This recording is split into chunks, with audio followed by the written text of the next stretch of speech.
Mandelstam, c'est l'exemple, comme Akhmatova d'ailleurs, du poète pur. Il n'est que poète. Il n'a pas eu d'autre fonction dans la vie que d'être poète et d'affirmer le droit à la poésie. Et c'est pour pouvoir affirmer le droit à la poésie qu'il s'est opposé aux forces destructrices du régime soviétique.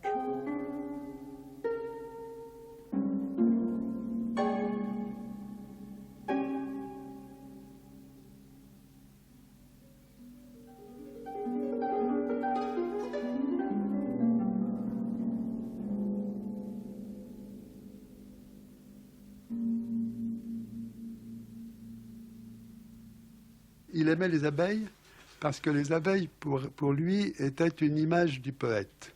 C'est-à-dire que pour lui, les abeilles, elles s'en allaient comme ça, loin de chez elles, mourir ou vivre, et en tous les cas, faire ces gouttes de soleil qui est le miel. Et en même temps, très étrangement, elles sont architectes. Elles construisent ces rayons de la ruche, et elles sont à la fois, parce qu'il dit, le poète, c'est à la fois l'aveugle et la personne qui conduit l'aveugle. Когда ездил в Воронеж, может быть, даже тогда, потому что меня заставляли читать. Когда я был в Воронеже. Но вы в Воронеже не были. Я была в Воронеже, и меня не пустили, вы помните? Меня не пустили, где не помню. Да, мне тоже пришлось.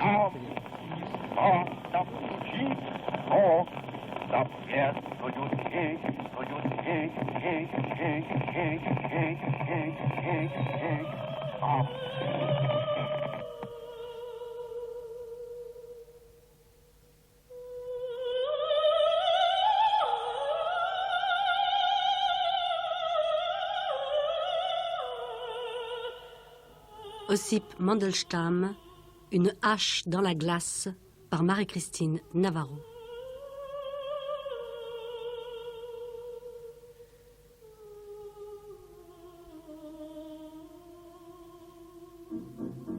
De Moscou, je suis partie à Voronezh, de la manière la plus officielle, mais j'étais la première occidentale qui débarquait dans cette ville-là. En fait, je venais sur les traces de Platonov, et je ne savais pas que le poète Mandelstam, dont j'avais très très vaguement entendu parler, avait résidé là. Annie Eppelboin. Et comme pour moi Voronezh c'était une ville assez mythique parce que il y a le Don qui n'est pas très loin, en fait j'avais très envie de voir la débâcle ou tout simplement envie de voir un grand fleuve russe, j'ai demandé à un jeune chercheur qui m'avait accueilli très gentiment si on pourrait aller voir le Don ensemble. Alors on a pris un autobus, enfin d'abord un petit train électrique, un autobus. On est arrivé ensuite dans la steppe au milieu. Il était tout à fait perdu, lui il ne sortait jamais de ses livres et il m'a dit on ne trouvera jamais le Don. Et des gamins nous ont indiqué, voilà, il faut aller dans cette direction-là, vous tomberez forcément sur le Don. Mais comme c'était le mois de mars, que tout était dans la boue, lorsque la neige fond, tout se transforme en une immense gadoue. Du coup, on a été obligé, pour pouvoir marcher un peu commodément, de monter sur les voies ferrées. Et on a fait ce que font normalement les cheminots russes, enfin les voyageurs, lorsqu'il n'y a pas de route praticable. Eh bien, on marche, comme on dit en russe, pashpalom, c'est-à-dire sur les traverses. Et il faut donc prendre un certain rythme pour pouvoir poser le pied sur les traverses. Alors, au début, on fait très attention, puis après, le rythme est pris, et brusquement, mon ami a commencé à me dire « Je vais te réciter des poèmes de Mandelstam ». Et moi, je regardais cette plaine immense, à moitié inondée. Mes pieds marchaient tout seuls sur le ballast, les siens aussi. Et au rythme de cette marche, je l'ai entendu me réciter comme ça, par cœur, comme le font les Russes, des vers de Mandelstam pendant peut-être une demi-heure, jusqu'à ce qu'on arrive face à cet immense fleuve qui est le Don et qui était effectivement en crue. Quelle impression ça vous a donné ? Ah, j'ai eu l'impression, ça, je ne l'oublierai jamais, l'immensité de la plaine, enfin de la steppe, et l'immensité de cette poésie ensemble, dans une sorte de liberté totale et complètement inattendue, puisqu'en fait, j'étais très surveillée à Voronezh.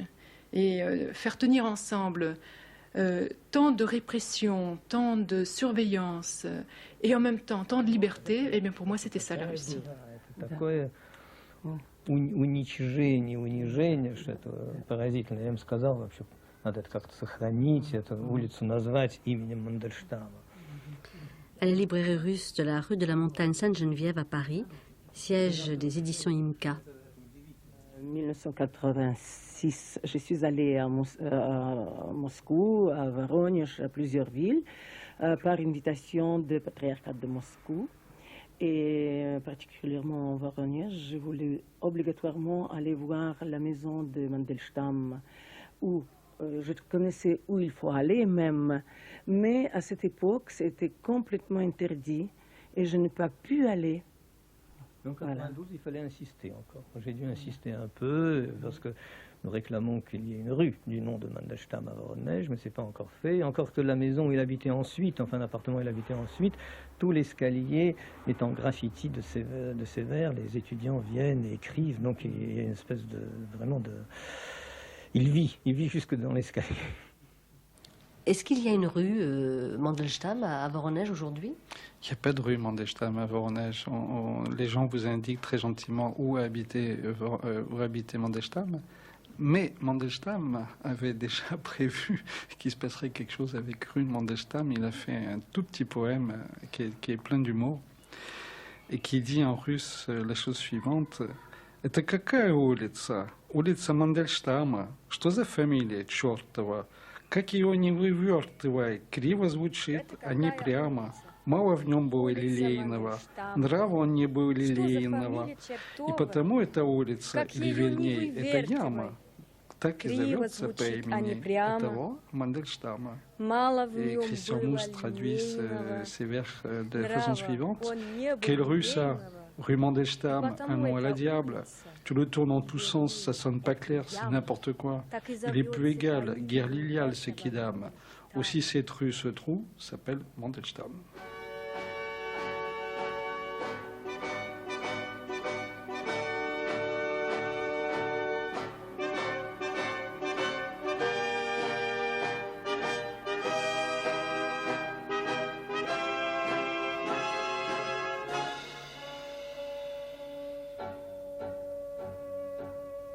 Ossip Mandelstam, né à Varsovie en 1891, établi à Saint-Pétersbourg dès 1892, exilé à Voronezh en 1934, mort en 1938 au camp de transit dit de la Deuxième Rivière, non loin de Vladivostok, pour avoir éperdument, obstinément défendu l'indéfectible liberté de la voix du poème. C'est une voix unique, l'une des plus grandes sans doute de la poésie de ce siècle, qui continue, aujourd'hui encore, aujourd'hui plus que jamais, devrait-on dire, face aux nouvelles formes de barbarie de notre époque, d'interpeller le temps. Nicolas Struve, comédien d'origine russe, amoureux de la poésie de Mandelstam, en résume pour nous toute l'urgence. Je voulais vous lire un petit poème des cahiers de Voronezh, un poème qu'il a écrit du deuxième cahier, puisqu'il y a 3 cahiers, un poème qu'il a écrit en décembre, janvier, donc de l'hiver 36-37. C'est un poème qui s'appelle Rajdienie ulыбки, la naissance du sourire. Parce que dedans, il y a 2 vers qui sont comme une image en fait de la poésie de Mandelstam de cette époque-là. Enfin, de cette poésie de la fin, difficile, comme ça, très elliptique. Рождение улыбки. Когда заулыбается дитя, с развилинкой и горечи и сласти, концы его улыбки, не шутя, уходят в океанское бессластие. Ему непобедимо хорошо, углами губ она играет в славе, и радужный уже строчится шов для бесконечного познания явы. На лапы из воды поднялся материк, улитки рта наплыв и приближение, и бьет в глаза один атлантов миг под легкий наигрыш хвалы и удивления. Lorsque l'enfant sourit dans l'entre-deux fourchu du doux et de la mer, les bouts de son sourire, avec sérieux, plongent dans le chaos des mers. Arc-en-ciel insurgeait ce coup qui vise la connaissance du réel. Un continent des eaux se dresse sur ses pattes. des coques spiralées, la bouche, l'afflux, le flot. Un Atlante frappe un instant la vue. Légèrement, on joue l'éloge et l'étonnement. Et voilà, il y a deux vers vraiment qui m'ont l'air de parler de sa propre poésie. Et c'est arc-en-ciel, un surjet secoue qui vise la connaissance du réel. C'est-à-dire que le surjet, c'est ce point de couture que de temps en temps on voit et que de temps en temps on ne voit pas. Et dans la poésie de Mandelstam, la pensée, est de cette nature-là. Il y a le mot, et puis il y a un autre mot, ou une autre image, ou un autre vers, et on ne sait pas du tout, finalement, par où est passée la pensée qui a cheminé de l'un à l'autre. C'est comme un guet, en fait. Il y a quelque chose de l'ordre du guet dans cette dernière poésie, qui circule absolument dans tous les états du réel, que ce soit la géologie, que ce soit le monde animal, que ce soit la culture, que ce soit l'expérience personnelle de Mandelstam, que ce soit la réflexion sur le langage lui-même, que ce soit la nature qui l'entoure quand il est à Voronège. Il est absolument, que ce soit la politique aussi, ou l'expérience des êtres qui l'entourent dans ce grand pays qui est l'Union soviétique. Il y a une espèce de voyage permanent et incessant dans tous les états du réel. Et sa poésie accompagne ça comme un surjet, comme s'il essayait de recoudre et de réunifier un monde pour lui qui n'est pas du tout dispersé, mais qui à nos yeux peut apparaître absolument, éclaté. D'où la difficulté de cette poésie, quelque chose qui est où la pensée se cache un peu, en même temps qu'elle apparaît, comme si elle ne voulait plus rien expliquer, qu'elle n'était plus que la nomination de tout ce qui survient, de tout ce qui arrive.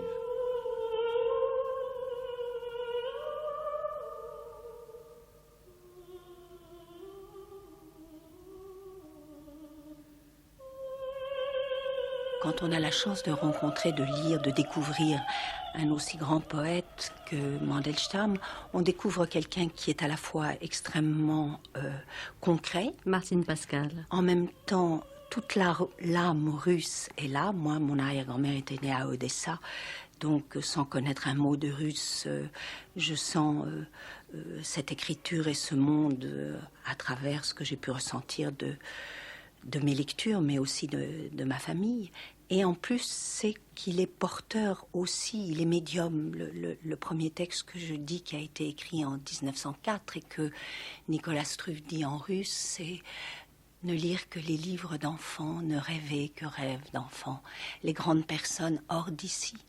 Les airs graves surtout, pas permis. » Et je trouve que dans ce premier poème, 1904, il est né en 1891, je sens à travers toutes les images que ça peut me éveiller en moi, mais ça porte aussi tout ce que va être sa vie, les difficultés. Et c'est vrai qu'on le sent encore plus dans ce poème que je vous lis, que je vous dis, parce que je le sais en principe.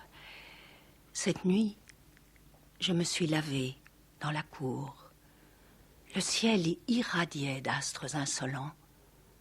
Sur l'acier de la hache, le scintillement des rayons stellaires, du cristal de sel. J'ai mis le cadenas du portail. La terre, ma parole, s'est durcie. Une vérité plus claire, plus fiable que celle de la trame de ma serviette toute fraîche. Je ne crois pas, où que ce soit, qu'il en existe. L'étoile dans la barrique a fondu comme le sel. L'eau devenue glacée est noire. Pure la mort, saumâtre la détresse, vraie mais terrifiante la terre.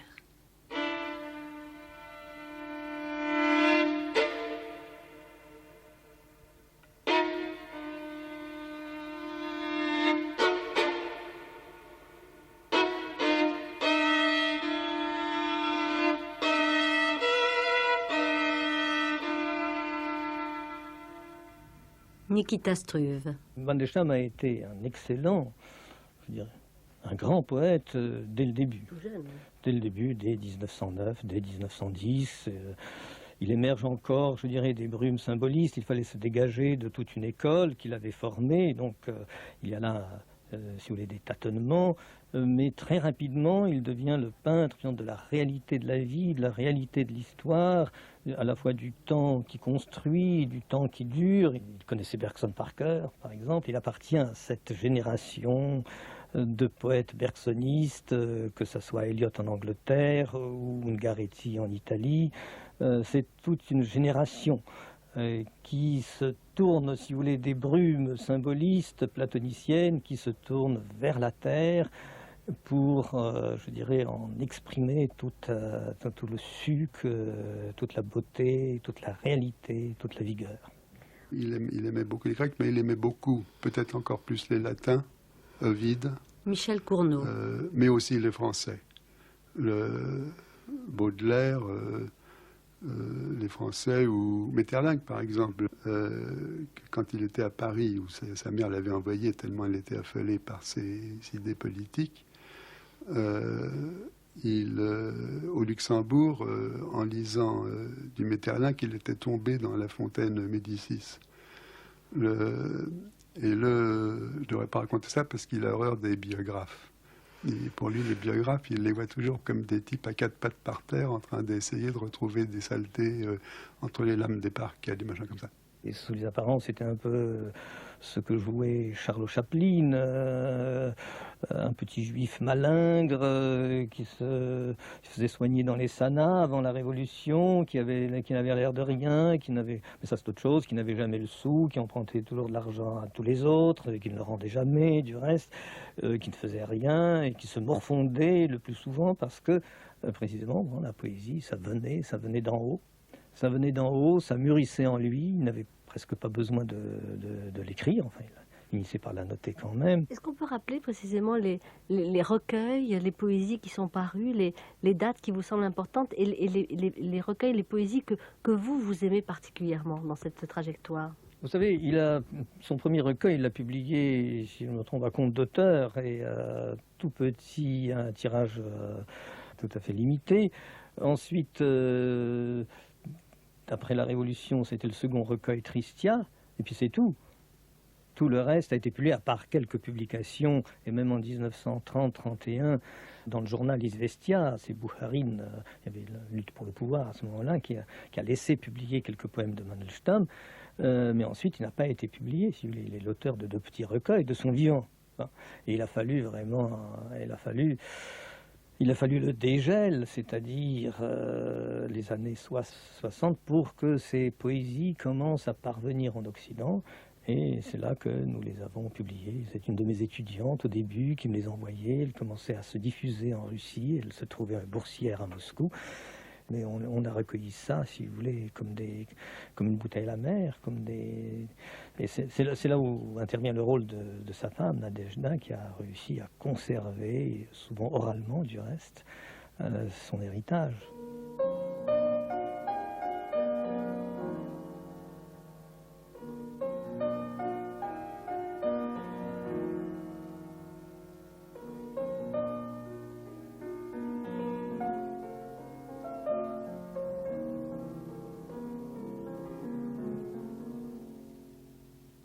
Plus lente, la ruche neigeuse et le cristal des fenêtres plus transparent.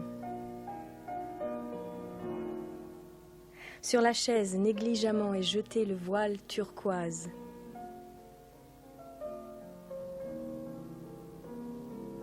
Ivre de son ébriété et comme ignoré de l'hiver. Attendri par la caresse de la lumière, l'étoffe éprouve l'été.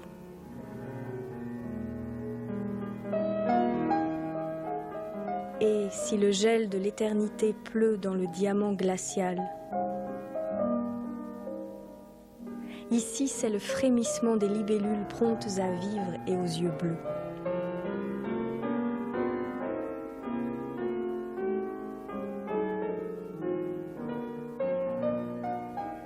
Oui, alors il faut préciser, puisqu'on parle un petit peu tout de même de la biographie, même si Mandelstam, évidemment, se méfiait des biographes. Il a une position tout de même singulière, parce qu'il est à la fois né de parents lituaniens, 1891. Son père a un commerce de fourrure, sa mère joue du piano. Lui-même est né à Varsovie. Il est né dans un milieu juif et lui-même a une position très ambiguë vis-à-vis du judaïsme puisqu'il se fera baptiser par la suite. Il y a quand même une constellation au départ qui est très complexe malgré tout. Oui, mais qui pour ce qui nous occupe quant à son avenir et son écriture, est tout de même simple. C'est un garçon qui est très, très à gauche. C'est-à-dire qu'à 15 ans, il va aux socialistes révolutionnaires. Et les socialistes révolutionnaires, c'est ce qu'il y avait de plus violent. Ils avaient assassiné un tsar, et c'est ça qui a tout de suite inquiété sa mère quand même, qui elle-même d'ailleurs n'était pas du tout une personne, comme on dit, réactionnaire. Mais là, tout de même, c'était beaucoup. Et donc, c'est un homme qui... à qui cette situation d'injustice et d'inégalité fait un effet désastreux.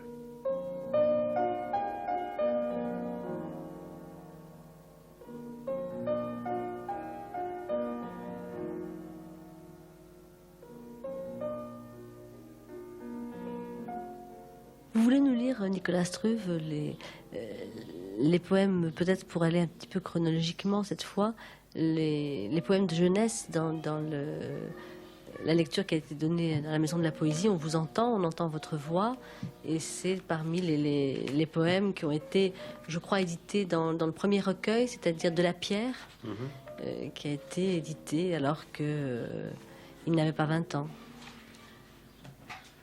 En fait, c'est le 4e poème du recueil La Pierre, qui date de 1908. Только детские книги читать, только детские думы лелеять, все большое далеко развеять, из глубокой печали восстать.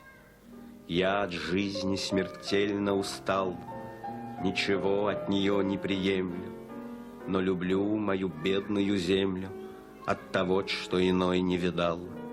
Я качался в далеком саду на простой деревянной качели, и высокие темные ели вспоминаю в туманном бреду. C'est un petit poème sur l'enfance qui commence comme ça en disant ne chérir que des pensées d'enfants, ne lire que des livres d'enfants.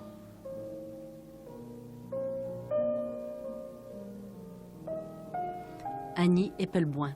Dans un premier temps, on peut dire que Mandelstam n'est pas tout à fait un poète comme Bloch ou Mayakovsky qui ferait corps d'une manière évidente avec la langue russe.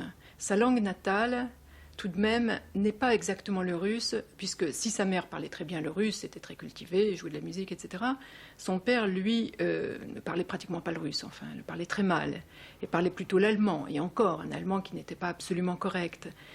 Et donc, pour Mandelstam, la langue russe et la culture russe, c'est tout de même un univers auquel il cherche à accéder, dans lequel il cherche à se fondre, alors que ce n'est pas donné d'emblée, comme ça, par, disons, son élan de jeunesse. Oui, les parents sont lituaniens. Enfin, au départ. Ce sont des juifs lituaniens qui, par conséquent, ont une fortune qui n'est peut-être pas très ancienne, qui ne leur a pas forcément permis, en tout cas du côté paternel, de bien s'établir dans l'univers culturel.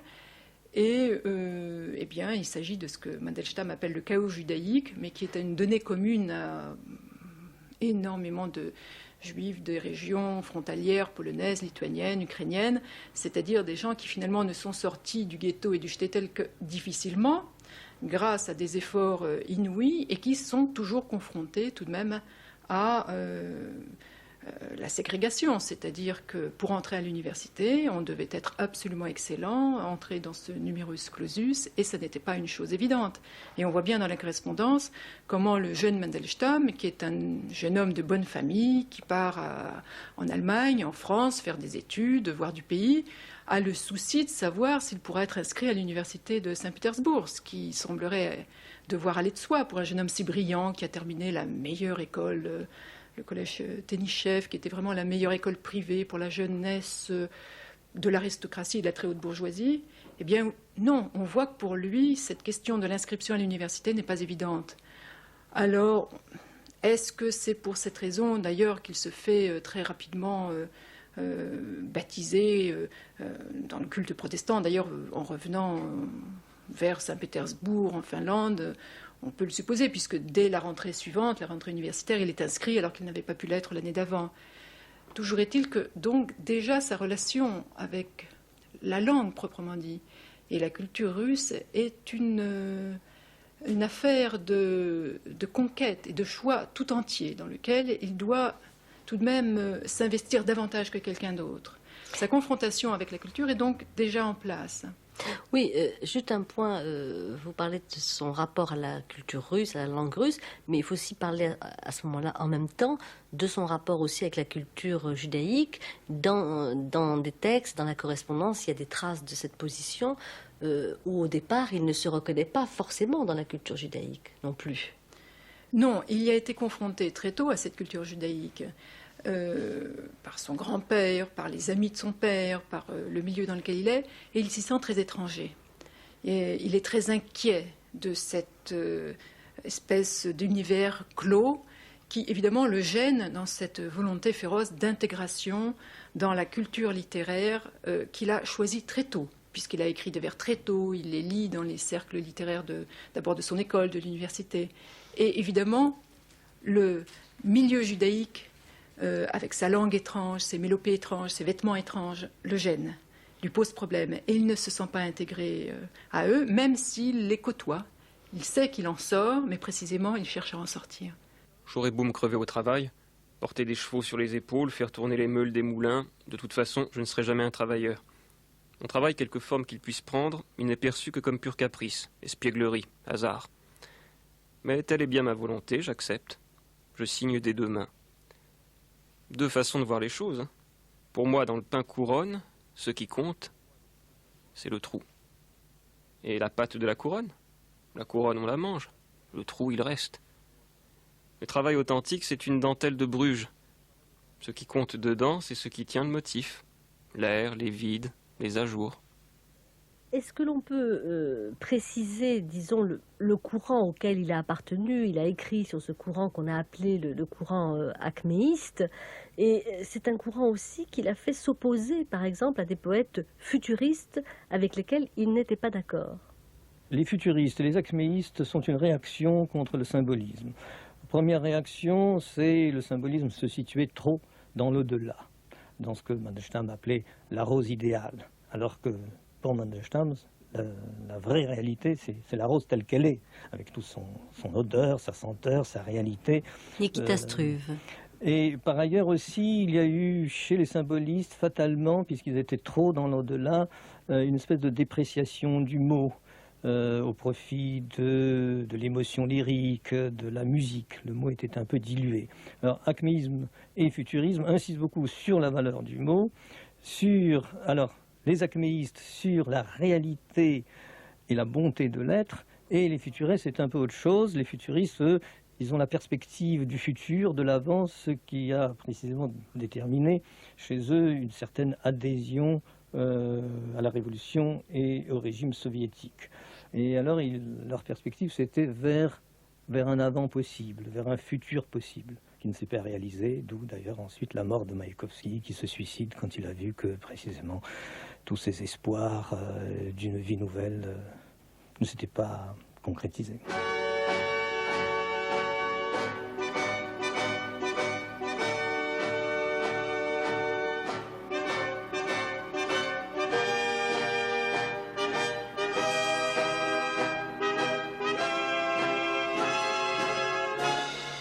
Je n'ai peur ni de l'incohérence, ni de l'absence de transition. Je fais une coupe au papier avec de longs ciseaux. Je colle des bandes frangées. Un manuscrit, c'est toujours une tempête, usé jusqu'à la corde, troué de coups de bec. C'est le brouillon d'une sonate. Gribouiller, c'est mieux qu'écrire. Je n'ai peur ni des coutures, ni du jaune de la colle. Je joue les tailleurs, je flemmarde. Je dessine gribouille dans une chaussette. Des coups près.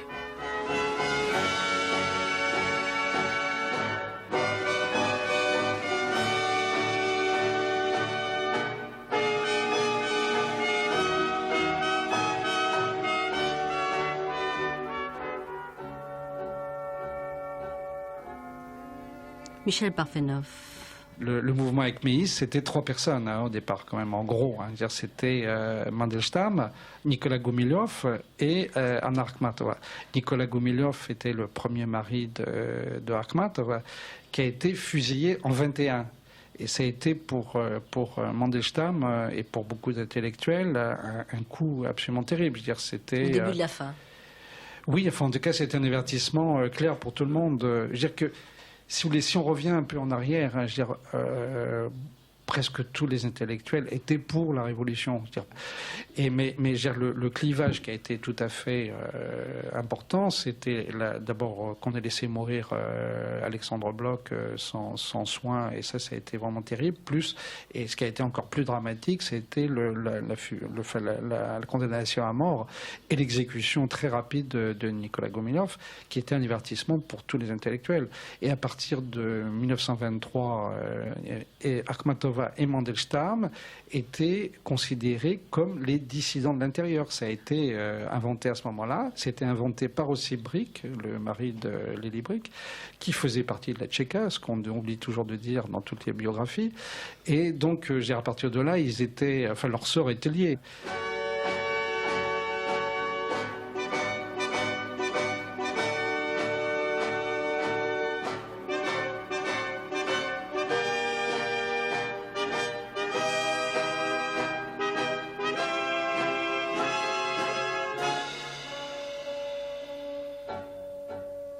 Une autre histoire de couture, un peu plus tragique, puisque c'est la couture des 2 siècles. C'est un poème qui s'appelle Le siècle, c'est un de ses poèmes les plus connus, un poème de 1923. Nicolas Struve. Et on va voir tout de suite que c'est un peu plus brutal comme musique. Век мой, зверь мой, кто сумеет заглянуть в твои зрачки и своею кровью склеить 2 столетий позвонки. Кровь строительница хлещет горлом из земных вещей, захребетник лих трепещет на пороге новых дней. Тварь, покуда жизнь хватает, донести хребет должна, и невидимым играет позвоночником волна. Словно нежный хрящ ребенка, век младенческой земли, снова жертву, как огненка, темя жизни принесли. Siècle mien, brute mienne, qui sera plonger les yeux dans tes prunelles et ressouder avec son sang les vertèbres des 2 siècles. Torrentiel des choses terrestres, le sang bâtisseur ruisselle, et sur le seuil des jours nouveaux, le parasite en a tremblé. Tant qu'elle vit, la créature doit porter jusqu'au bout l'échine, l'épine dorsale invisible ondule avec la vague. Le siècle, terre, nouveau-né, est comme un tendre cartilage. On offre encore en sacrifice l'agneau, l'os crânien de la vie.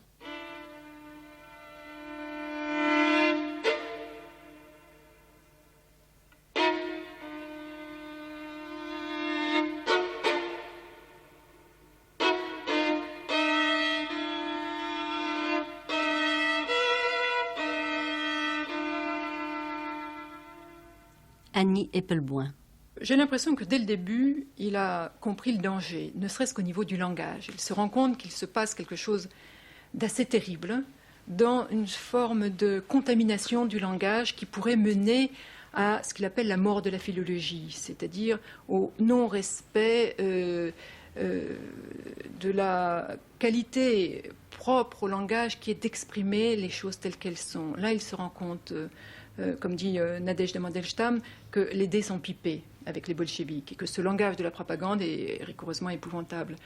Mais pour autant, il reste très présent dans la Révolution. C'est-à-dire que, peut-être à cause de son origine d'enfant de riches, mais tout de même d'enfant de famille qui n'a pas une tradition d'aisance très ancienne, il reste attaché à ce qu'il appelle son origine roturière, c'est-à-dire à l'idée que on doit être là où est le peuple dans son ensemble.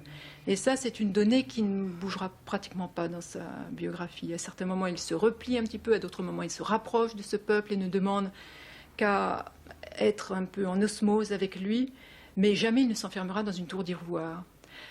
Maintenant, il est comme tous les écrivains, c'est-à-dire qu'à partir de 18, il n'a plus d'autre possibilité pour se faire éditer que d'être confronté à l'État, de recevoir des missions, de recevoir des charges de travail du seul commanditaire. Enfin, en tout cas, très rapidement, c'est l'État qui devient le seul commanditaire. Il a, disons, des difficultés particulières parce qu'il n'accepte pas de compromission. Ça, c'est sûr, depuis le début. D'autre part, il a une propension à l'errance peut-être plus grande que d'autres et un certain mépris ou manque d'intérêt pour les biens matériels, disons, qui fait qu'il est toujours le dernier servi pour un appartement, par exemple, voire même pour un coupon de tissu, là où, effectivement, pendant les années de guerre civile, les écrivains se précipitent dans les comptoirs pour recevoir de quoi se vêtir. Lui mène une vie, à ce moment-là, presque de vagabond.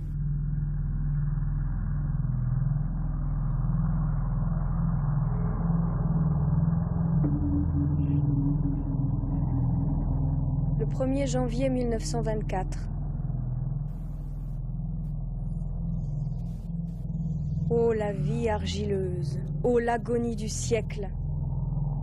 Celui-là seul, je le crains, te comprend, en qui habite le sourire impuissant de l'homme qui s'est perdu à lui-même. Quelle douleur! Chercher la parole perdue, relever ses paupières douloureuses, et la chaux dans le sang, rassembler pour les tribus étrangères l'herbe des nuits.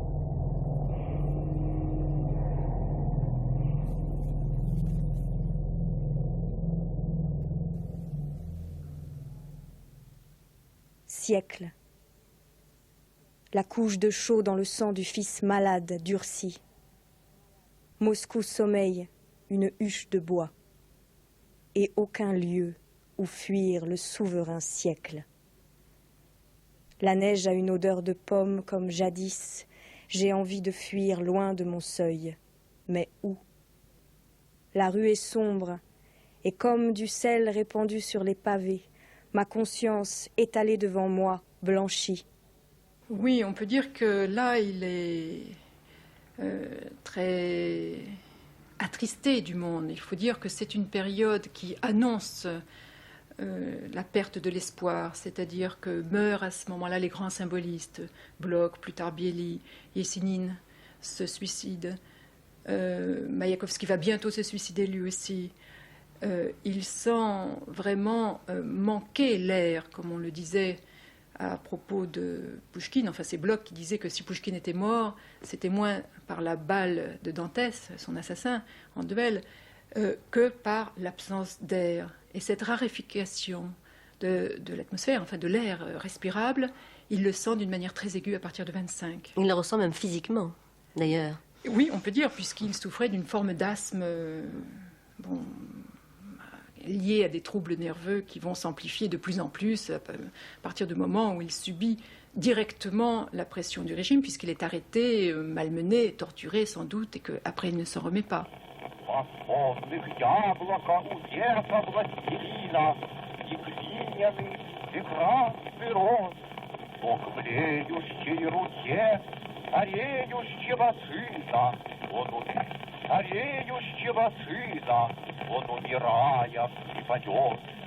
Qu'est-ce qu'on entend en ce moment, Nikita Struve, là?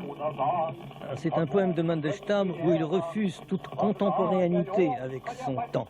C'est de 1920 et il s'affirme comme étant quelqu'un qui n'a pas de contemporain parce que déjà il pressent son destin exceptionnel. Et c'est sa voix qu'on entend.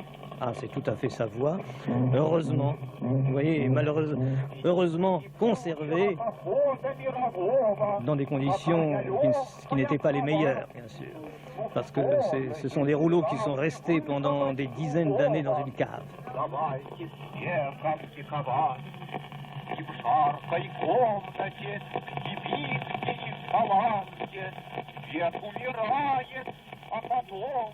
La poésie de Mandelstam, je l'ai découverte il y a longtemps. Michel Cournot. La date, je ne sais pas, je devais avoir une vingtaine d'années par là. Dans un numéro d'une revue qui s'appelait Commerce, qui était une revue de littérature et de poésie que dirigeait Valérie Saint-Jean-Perse, Valérie Larbaud, et où était publié un poème de lui qui s'appelait Le 1er janvier 1924. Et qu'est-ce qui vous frappe à ce moment-là? À ce moment-là, ce qui me frappe, c'est un ton tout à fait particulier. C'est-à-dire que je sens un homme qui n'est pas du tout comme les autres, chez qui le poème, chez qui la poésie est provoquée par un choc, pas par une inspiration, hein. Et ça le met dans un état de déséquilibre, de recherche. Il n'est pas tranquille. Il n'a pas encore les mots, et pas même le sujet du poème, mais il a ce qu'il appelle une impulsion.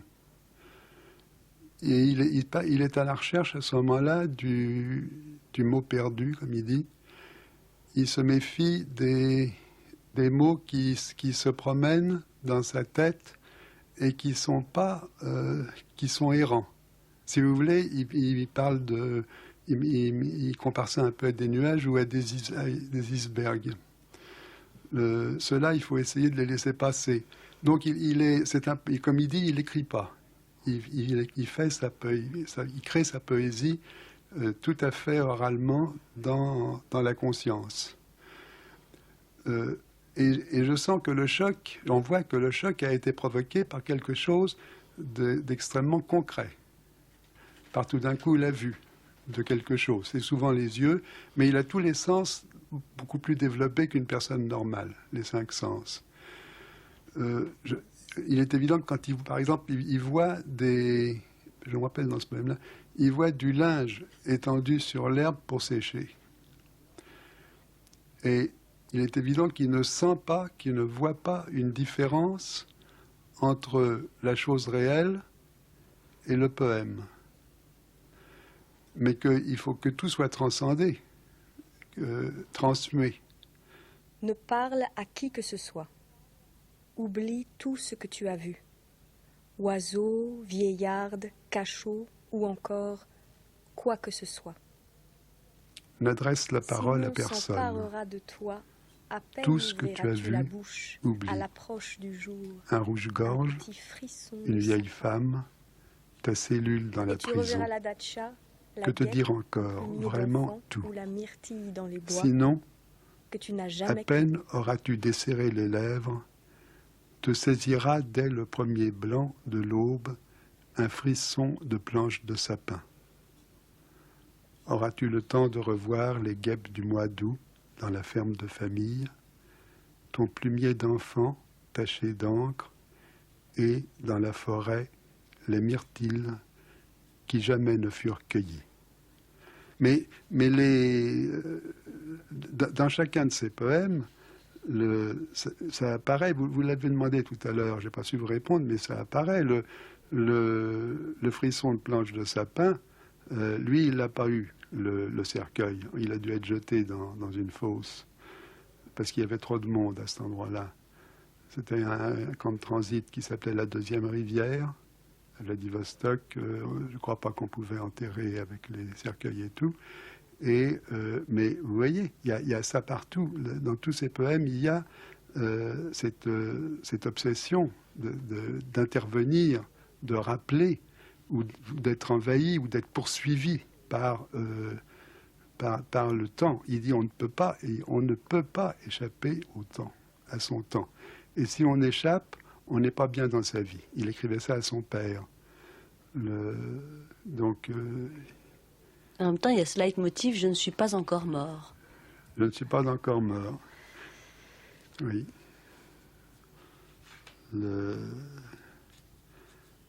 Mais, oui. Elle envoie.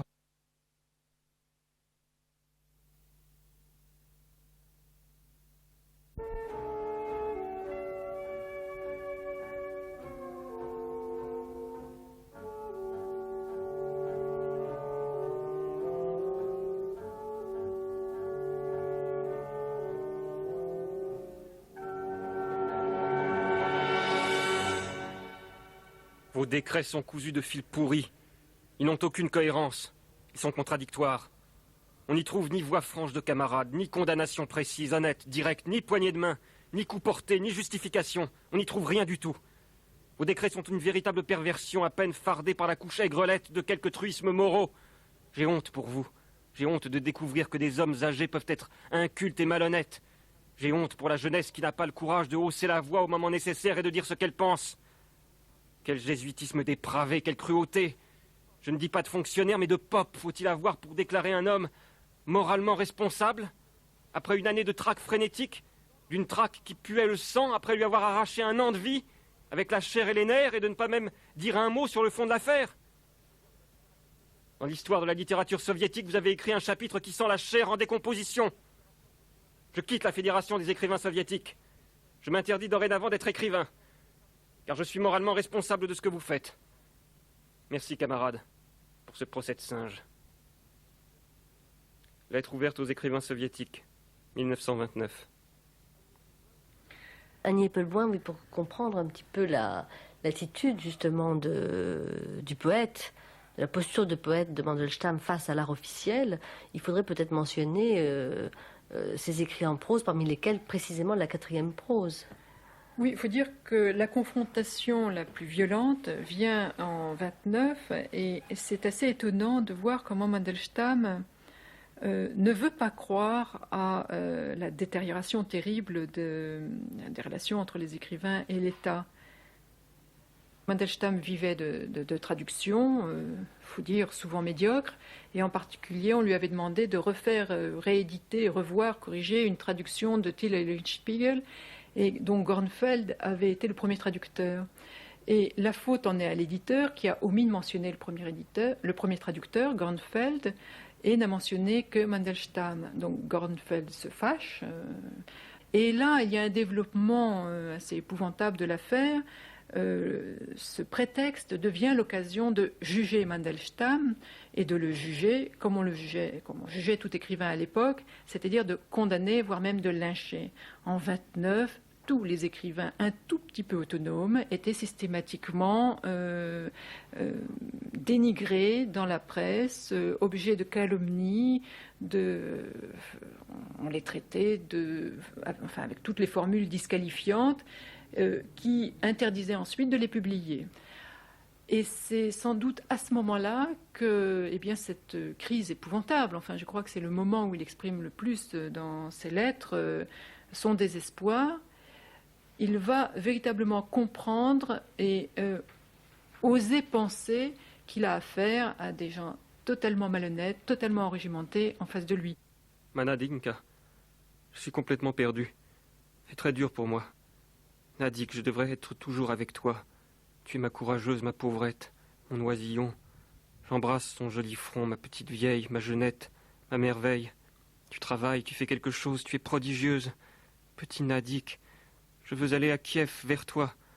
Je ne me pardonne pas de t'avoir laissé seul en février. Je ne t'ai pas rattrapé, je ne suis pas accouru dès que j'ai entendu ta voix au téléphone. Et je n'ai pas écrit, je n'ai rien écrit presque tout ce temps. Comme tu arpentes notre chambre, mon ami, tout ce qui pour moi est cher et éternel se trouve avec toi. Tenir jusqu'à notre dernier souffle pour cette chose chère, pour cette chose immortelle. Ne la sacrifier à personne et pour rien au monde. Ma toute mienne, c'est dur, toujours dur, et maintenant je ne trouve pas les mots pour l'exprimer. Ils m'ont embrouillé, me tiennent comme en prison, il n'y a pas de lumière. Je veux sans cesse chasser le mensonge et je ne peux pas. Je veux sans cesse laver la boue et je n'y arrive pas. À quoi bon te dire combien tout, absolument tout est délire, rêve inhumain et blafard. Nadejda Mandelstam, Moscou, 13 mars 1930. C'est miraculeux que toutes ces lettres existent, parce que la première chose que faisait quelqu'un qui était... quand quelqu'un était arrêté, je veux dire, tous ses proches et tous les gens qui pouvaient l'avoir connu détruisaient absolument tout ce qu'ils avaient de... Et je veux dire qu'on sait qu'il y a beaucoup de lettres qui ont disparu, qui ont été détruites par la famille même de Mandelstam. Donc, je veux dire, la possession de ces lettres, qu'on ne peut pas considérer comme la correspondance complète, mais enfin, tout ce qui a été sauvé. jusqu'ici, on avait quand même tout vu par le prisme de Nadezhda Mandelstam, qui est quelqu'un d'extraordinaire. Mais je dirais que c'est pas Mandelstam. Et là, tout d'un coup, on avait la vraie voix de Mandelstam. Et ça, c'est particulièrement émouvant et particulièrement intéressant. Michel Parfenoff, comment est-ce que vous apparaît l'homme à travers la correspondance de Voronezh, justement, ces lettres que vous avez lues, ce séjour d'exil? Un mélange quand même quelque chose d'assez complexe et pas simple. Bon, il y a tout ce rapport avec Nadezhda malade qui est quand même assez étonnant. Bon, et il faut bien se rappeler qu'elle était beaucoup plus jeune que lui. Hein. Ça paraît dans la façon dont il la désigne, voilà, mon enfant. Voilà, ça compte quand même beaucoup. Et il y a une espèce il la protège, c'est presque trop. Enfin, on a toujours l'impression que c'est trop, quoi. La nourrice. Oui. Et donc, il va jusqu'à dire je suis la nourrice. Et là, il y a tout ce jeu de rôle assez étonnant. Ce jeu sur les genres aussi. Oui, les genres. Et surtout, je veux dire que ça, en russe, ça fait aussi bizarre qu'en français. Hein. Je veux dire, c'est étonnant, quoi. Il se met dans la position féminine et elle est dans une position masculine. Alors, rentrer vraiment dans la complexité de leur rapport intime, c'est vraiment compliqué. Il faut aussi mentionner à ce sujet que Mandelstam a eu une relation bien sûr privilégiée avec sa femme, mais aussi des passions fulgurantes pour d'autres femmes, et en particulier, une grande poétesse dont il faut aussi parler, c'est Tsvetaeva. Cette rencontre a aussi été déterminante. Tsvetaeva, c'était bien avant.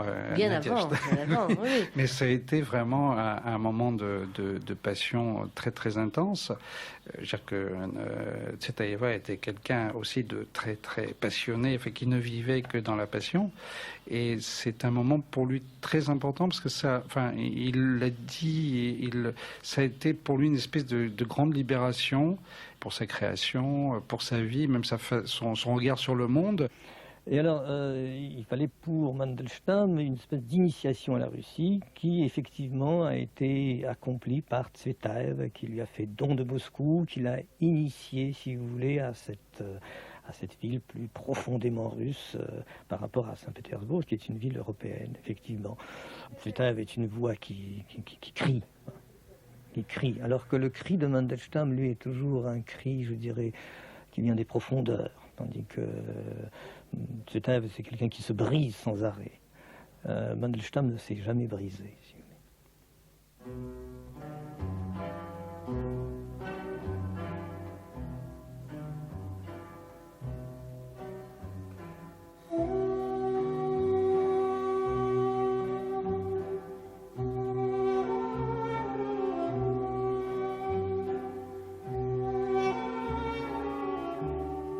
Pays des ombres, et siennes qui flamboient, des mortes plaines à potiers, éreintées entre pierre et argile par des cerdards à la barbe rousse, j'aime ton parler sinistre, et la jeunesse de ces tombes, où chaque lettre est un outil de forge, où chaque mot s'arme de 2 ergots. Mais je n'y vois plus, ma pauvre oreille est sourde, je n'ai d'autre couleur que le minium et l'ocre rauque. Allez savoir pourquoi j'ai rêvé un jour du matin d'Erevan et voulu voir voler la mésange d'Arménie.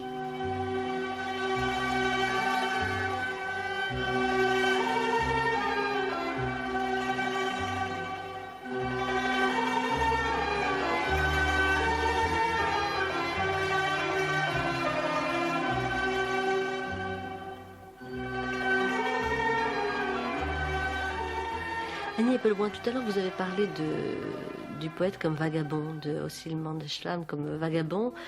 Il y a aussi cette notion d'exil qui lui est attachée finalement, exil intérieur qui est reprise aussi plusieurs fois. Et est-ce que ces voyages incessants ne vous ont pas frappé? Voyages incessants à l'intérieur bien sûr de l'Union soviétique, de la Russie, voyage vers le sud, voyage vers Yalta, la Crimée, l'Ukraine, ensuite l'Arménie qui va être une recherche éblouissante. Est-ce qu'il n'y a pas là aussi quelque chose de l'ordre d'une quête qui est très importante? Alors, on peut distinguer 2 formes de voyage. Il y a d'abord les voyages obligés. Dans les années 18-22, la misère totale des gens de lettres en Russie soviétique pendant la guerre civile fait que, n'ayant vraiment plus de quoi se nourrir ni où dormir, on va, de manière instinctive, chercher à être hébergé dans les villes du Sud qui échappent à cette misère totale. Et en particulier, Kiev devient un grand centre de rassemblement d'écrivains en difficulté. Et là, la vie intellectuelle, la vie littéraire continue. Donc les gens vont là-bas, et Mandelstam avec eux, tout simplement pour pouvoir survivre. Donc il y a les voyages de survie. Il y a les voyages aussi qui sont liés à la très mauvaise santé de sa femme, Nadejda, qui doit soigner sa tuberculose, donc dans le Midi. Mais surtout, il y a son attirance extraordinaire pour ce qu'il appelle la culture universelle, c'est-à-dire la recherche de quelque chose qui transcenderait une nationalité précise. Ça, c'est une ligne fondamentale dans sa biographie et dans son œuvre et dans son univers spirituel. Il cherche dans une Europe très vaste une forme de culture tout à fait fondamentale qu'il croit pouvoir identifier avec l'hellénisme. D'ailleurs, il appelait l'acméisme, ce mouvement littéraire auquel il a participé très fortement vers les années 1913-1915, il l'appelait la nostalgie de la culture universelle.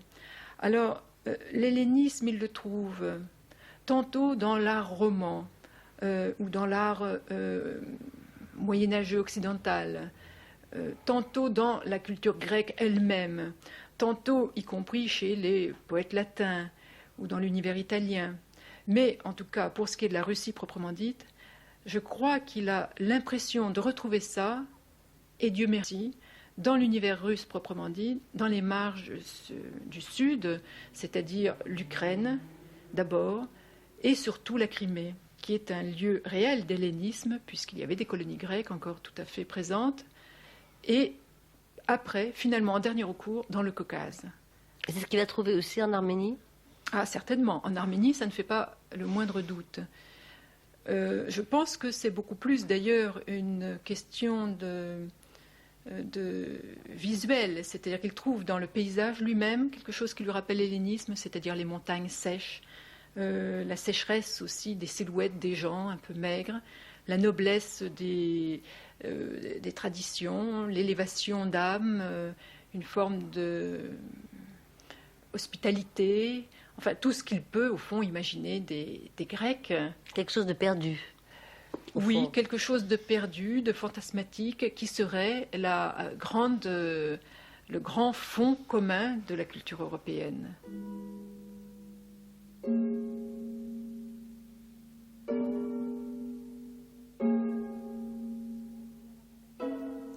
J'aime voir apparaître la trame quand après 2 ou 3 hésitations du souffle, 4 peut-être, vient le soupir qui remet le corps droit.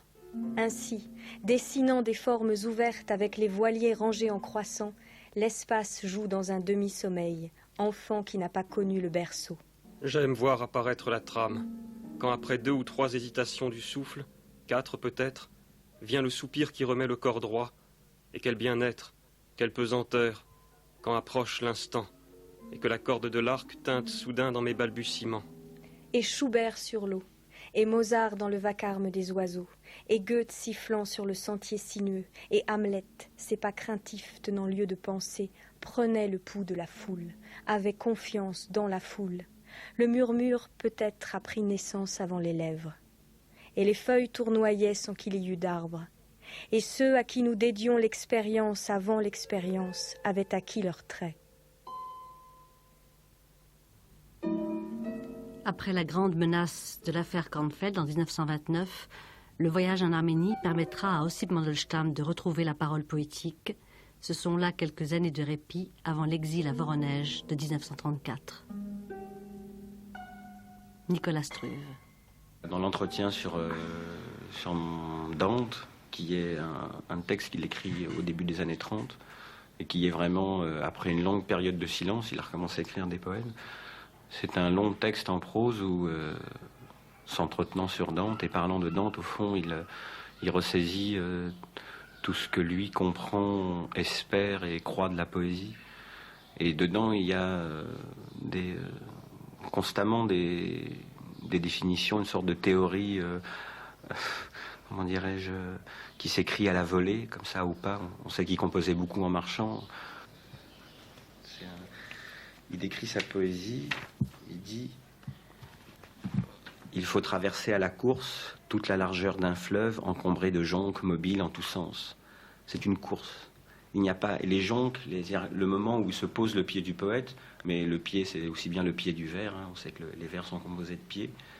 Là où se pose le pied du poète, c'est toujours un endroit sur lequel il ne peut jamais revenir, et qui sera toujours à un autre endroit quand il voudra repasser sur les mêmes traces. C'est un mouvement permanent, c'est une fluidité permanente. Il donne l'image d'un avion en vol, pour parler de la poésie et des images, il donne l'image d'un avion en vol, de qui naîtrait un deuxième avion, et de ce deuxième avion naîtrait un troisième avion. Et il dit bien que ce n'est pas une chose arbitraire ni gratuite, mais que cette naissance d'un troisième avion, d'une troisième image, est nécessaire au vol lui-même, à la sécurité du vol. C'est-à-dire qu'il n'y a pas de vol s'il n'y a pas naissance d'un deuxième vol, puis d'un troisième vol. Il n'y a pas de poème s'il n'y a pas naissance d'un deuxième poème et d'un troisième poème. Et en même temps, c'est le vol qui est important, c'est pas l'avion. C'est la trajectoire qui est importante. C'est la trajectoire qui est importante. Voilà. Le poème ne naît pas de la forme, mais la forme naît du poème. Il n'y a pas de forme préétablie qu'on va poursuivre. Il y a une naissance permanente et obligatoire de la forme à partir de ce qui jaillit dans le poème. C'est vraiment une question de jaillissement. Et je vais vous trouver des passages où il y a constamment des... Voilà. Figurez-vous un monument de granit ou de marbre dont le symbolisme ne tendrait pas à représenter un cheval ou un cavalier, mais à dévoiler la structure intime du marbre ou du granit.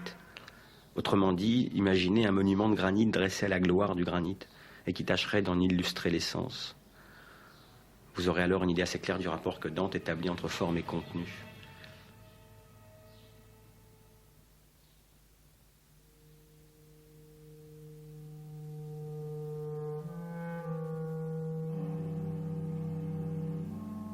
Пусти меня, отдай меня, Воронеж. Уронишь ты меня или проворонишь.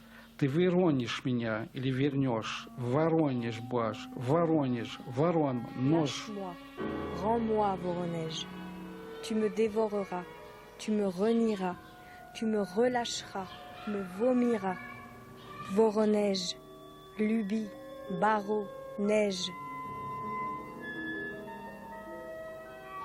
Alors Michel Parfenoff, est-ce qu'on peut aborder cette période qui vous a beaucoup intéressé, qui est la dernière période, Voronège, parce que c'est aussi un lieu où vous vous rendez souvent? Oui, en fait, assez récemment, parce que c'était une ville relativement interdite, et c'est une ville parfaitement étonnante, bon, où moi j'ai des racines familiales, donc ça m'intéressait beaucoup, mais c'est une ville littéraire. Bounine a fait ses études là-bas, Zamiétine a fait ses études, Platonov est originaire de Voronège, et le choix de Mandelstam est pas tout à fait innocent. Je veux dire que Mandelstam, donc après ce poème qui a été pour lui le début de la tragédie, donc le fameux poème sur Staline. 34, oui, a par chance, parce que lui était sûr, d'une part, il a fait une tentative de suicide à la Lubyanka, et je ne sais pas si on sait très bien que tous les gens à peu près de cette époque, ceux qui possiblement pouvaient être arrêtés, avaient sur eux des moyens de se supprimer. Et c'est pas pour rien que Mayakovsky s'est tué avec un revolver. Et pour ce qui est de Mandelstam, des amis lui avaient dit que ce serait bien d'avoir des lames de rasoir, parce que ça c'est assez facile quand on est en prison, on peut s'ouvrir les veines. Et donc quelques temps avant son arrestation, il s'était fait mettre dans ses souliers par un ami cordonnier des lames de rasoir. Et c'est avec ces lames de rasoir qu'il a essayé de s'ouvrir les veines à la Lubyanka. Donc, il y a tout cet interrogatoire. Il est pratiquement sûr d'être fusillé. Si on sait pourquoi il a été arrêté, parce qu'il ne le sait pas sur le coup, et il ne sait pas que c'est pour ce poème, mais il n'en est pas sûr en tous les cas. Donc effectivement, la peine qui aurait dû être, être fusillé, se transforme en quelque chose miraculeusement, grâce entre autres à Boukharine, en exil. Et en exil au départ, un exil en Oural. À Tcherdine, qui est une espèce de petite ville vraiment très triste, où vraiment C'était vraiment l'exil lointain et un peu comme l'exil des cabristes. Et là, on voit que là, il y avait quand même un traitement un peu spécial et l'intervention de Pasternak, enfin, l'intervention de quelques personnes ont quand même joué, c'est qu'on l'a autorisé à partir avec sa femme, ce qui était tout à fait rare et surtout ce qui symboliquement rappelait tout à fait, je viens de parler des décabristes, enfin le départ de tous ces décabristes au XIXe siècle qui partaient, les épouses qui suivaient leur mari condamné. L'inverse se passait assez rarement. Je veux dire qu'on n'a pas vu beaucoup d'exemples inverses.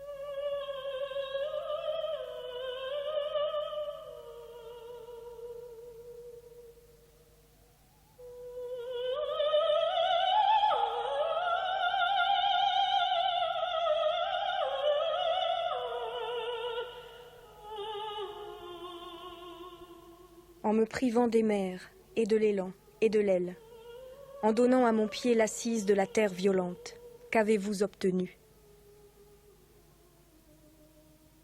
Vous ne m'avez pas pris ces lèvres qui remuent. Quand on était condamné à l'exil, on avait 12 villes qui étaient interdites. Donc Moscou, Leningrad déjà, et à peu près 10 villes importantes. Et il lui restait un choix assez restreint, dont Voronège.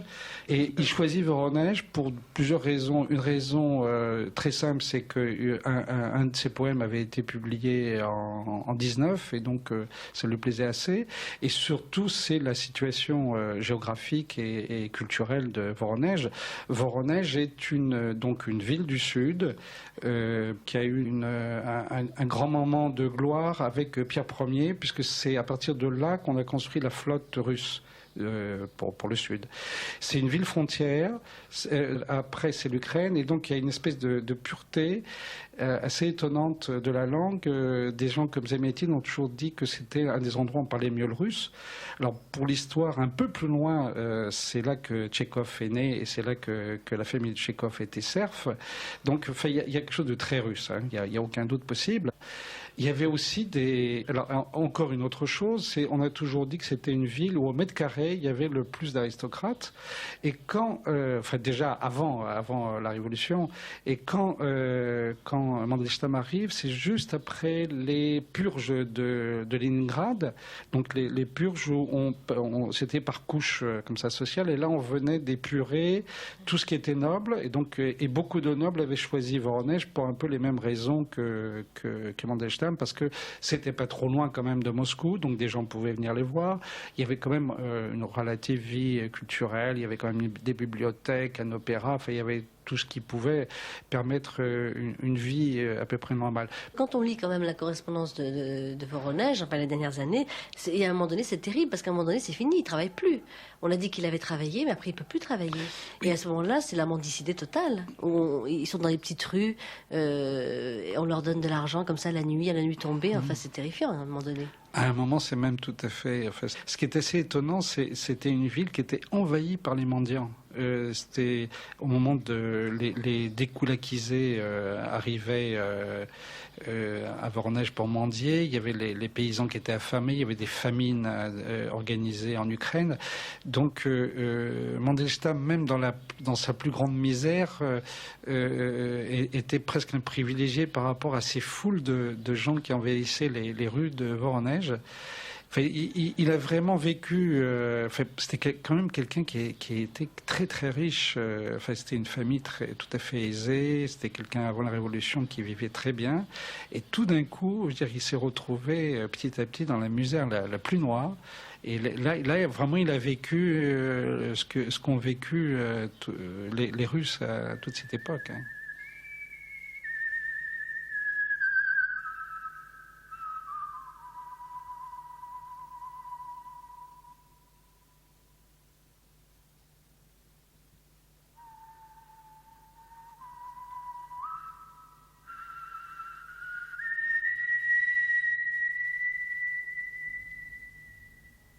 Annie Eppelboin. À Voronège, il est saisi par la vision de la steppe qui est effectivement tout à fait étonnante. Dès qu'on sort de la ville, l'horizon se voit des quatre côtés, et un horizon qui est d'autant plus frappant que la Terre est noire, véritablement noire comme du charbon, et donc très lumineuse. Et on a l'impression qu'on est porté par cette Terre, me semble-t-il, comme sur un océan. Et cette immensité, à la fois, l'attire et l'effraie. L'attire, puisque visiblement, il en parle toujours. Il fait mention de cette terre noire tout le temps dans ses poèmes. Oui. De la fin. Et c'est absolument frappant. Une telle noirceur qui en est à presque devenir blanche, éclatante, tellement c'est noir, ça, je n'ai vu ça que dans cette région-là. C'est-à-dire que c'est comme si le noir devenait lumineux, devenait lumière. Et en même temps, c'est cette couleur très particulière qui est en principe l'absence de lumière. Et donc cette suffocante étendue, cette impression que la terre va finalement vous absorber et que l'horizon est absolument hors d'atteinte.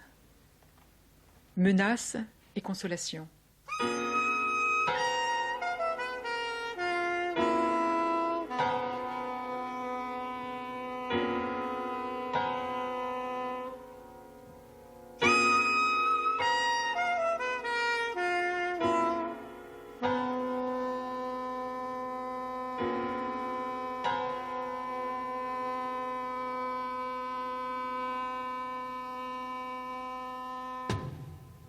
Cher Choura, je me trouve à Vladivostok, Zvitel 11e baraque.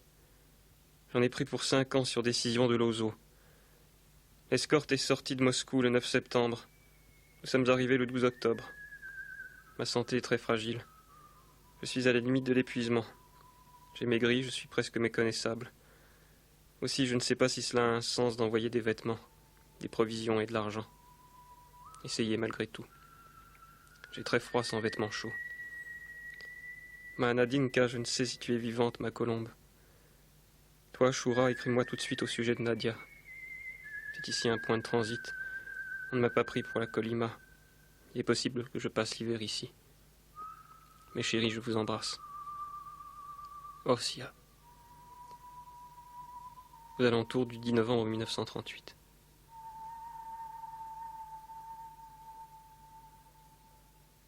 Ce genre de petits mots qui arrivent jusqu'à nous, je trouve ça absolument miraculeux à chaque fois. Et vraiment, ça rappelle un peu ce que disait Bulgakov, que les manuscrits ne brûlent pas. Mais je trouve ça... C'est une lettre à son frère, hein, je crois. Oui, hein. c'est une lettre à son frère où il demande des secours. Et enfin, là c'est...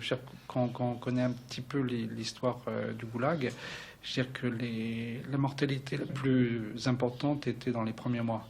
Et surtout, ce qui était tout à fait important, c'est à quels travaux on était désignés. Et je veux dire que dans les 2 premiers mois, il y avait 90% de pertes dans les camps. Et donc, lui, il faisait partie de ces 90%. Enfin, il n'a même pas eu le temps de travailler, quoi. Il est mort d'épuisement. Il est mort d'épuisement. Et il était déjà quand même très malade. Hein. Il avait une angine de poitrine déjà avant. Il avait ses problèmes de respiration absolument terribles. Il étouffait. Et je trouve que là, c'est d'autant plus émouvant parce que c'est quelqu'un qui... Quand il crée des poèmes, c'est quelqu'un qui les disait, qui les marmonnait, qui était dans il prononçait, il fait, je sais pas comment dire tous ces mots, il en soufflait. Et je veux dire que dans cette espèce de travail où il restait à la fin peut-être que 40 lignes, mais il y avait peut-être 400 ou 500 vers qui étaient prononcés. Et à chaque fois que j'ai essayé comme ça, moi, de lire à haute voix du Mandelstam, je trouve qu'il y a une difficulté.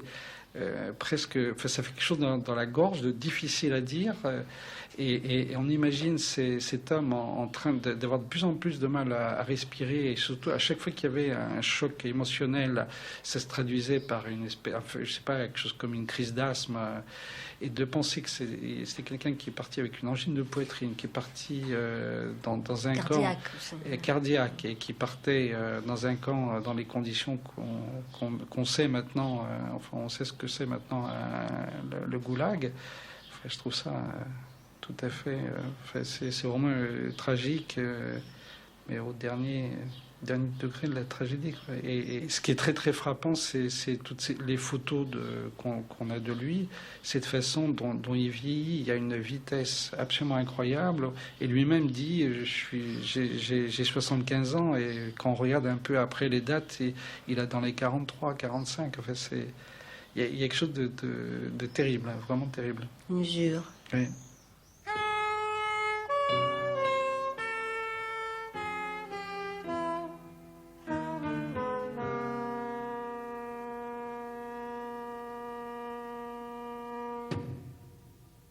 Il y a sûrement une radicalisation vers la fin. Quelque chose qui l'amène vers ce que... qui l'amène peut-être un peu vers ce que Philippe Lacoue-Labarthe dit de la poésie de Paul Celan. Quelque chose qui serait ne croyez pas le sens, croyez-moi. Nicolas Struve. Au sens où, non pas moi dans le sens de l'ego et de l'égotisme, mais le moi comme celui, cette petite chose fragile, cette feuille qui est un sujet et qui tremble au vent des événements et de la conscience de ce qui arrive. Cette chose extrêmement fragile qui est une singularité et qui parle une langue qui peut arriver jusqu'à toujours je pense à ce que dit Philippe Lacoue-Labarthe de Paul Celan, qui peut arriver à l'idiome, quelque chose qui est presque incompréhensible pour l'autre, parce que c'est né d'une expérience, c'est né d'une existence tout à fait singulière, et que dans le monde des masses, en tout cas, il y a cette radicalisation chez lui d'aller vers des poèmes qui sont presque par moments incompréhensibles, où vraiment il y a une telle rapidité de pensée, quelque chose d'absolument vertigineux dans le... C'est le sujet et le monde ne font plus qu'un, ne sont plus que le revers d'un même tissu où des milliers de motifs apparaissent et disparaissent sans cesse. Attendez, je retrouve ça, voilà. C'est à propos d'un dernier petit poème peut-être que je vais vous lire, qui s'appelle Sosnovoy Reshchitsa Zakon. Je vais vous lire alors ce poème et je vous expliquerai après pourquoi je trouve que ça a à voir avec justement cette lutte un peu contre le monde des masses. Mais c'est pas du tout une lutte idéologique ni a priori. C'est né vraiment d'une expérience propre, comme quelque chose qui relève de l'anéantissement de ce qui est le plus propre de l'homme, je pense. Chez lui, en tout cas.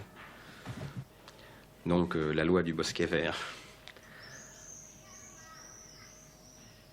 Сосновый рощится закон, виол, ярф, семейный звон, стволы, извилистые голы, но все же арфы и виолы растут, как будто каждый ствол на арфу начал гнуть эол и бросил, о корнях жалея ствол, жалея сил, виолу с арфой пробудил, звучать в коре коричневее.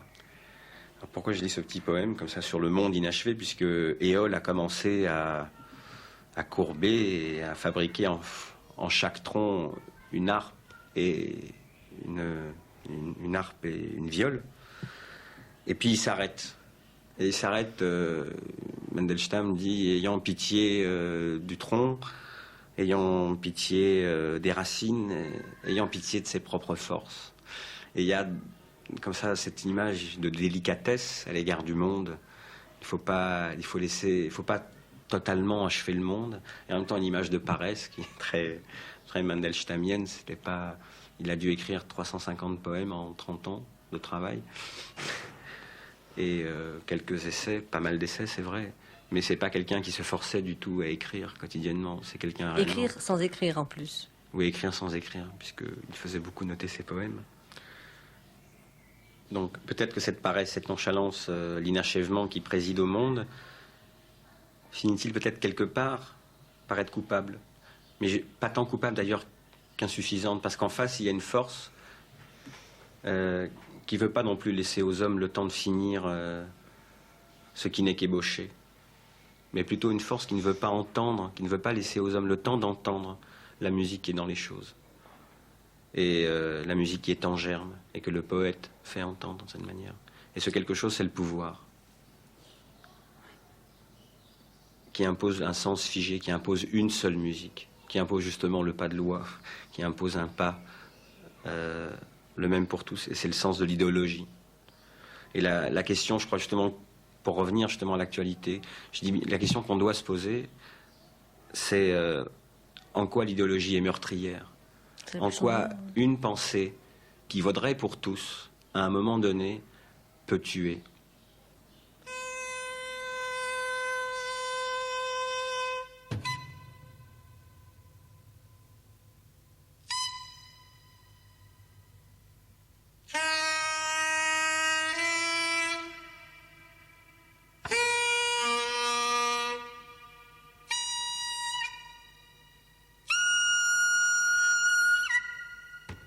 Du bosquet de pins c'est la loi, viol et harpe jouent en famille, les troncs sont sinueux et nus, mais malgré tout harpes et viols. Elles poussent comme si Éole courbait déjà chaque tronc en harpe, mais avait tout lâché, s'affligeant des racines, plaignant les troncs, pleurant ses forces, et avait appelé la viole et la harpe à bruire dans l'écorce en brunissant.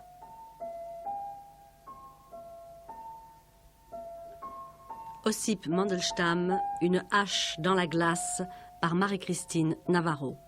Avec Nikita Struve, auteur d'un ouvrage consacré à Ossip Mandelstam aux éditions de l'Institut des études slaves. Annie Eppelboin, Michel Parfenoff, éditeur de la Correspondance aux éditions Solin Actes Sud, Nicolas Struve, Martine Pascal et Michel Cournot, qui ont conçu cet été une soirée poétique consacrée à Ossip Mandelstam à la Maison de la Poésie à Paris.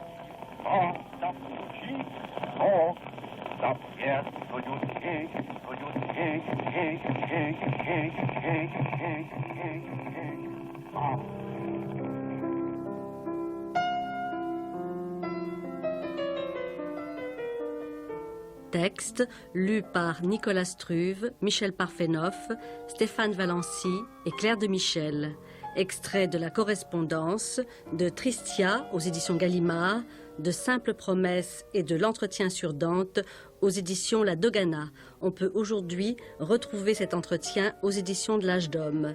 Extrait des Cahiers de Voronège aux éditions Circé et de la 4e prose aux éditions Bourgois.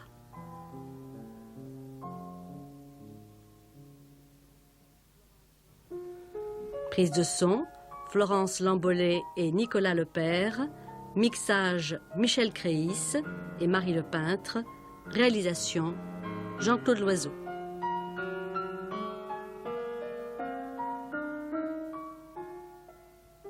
Merci à Marie-Christine Navarro. C'était Une vie, une œuvre.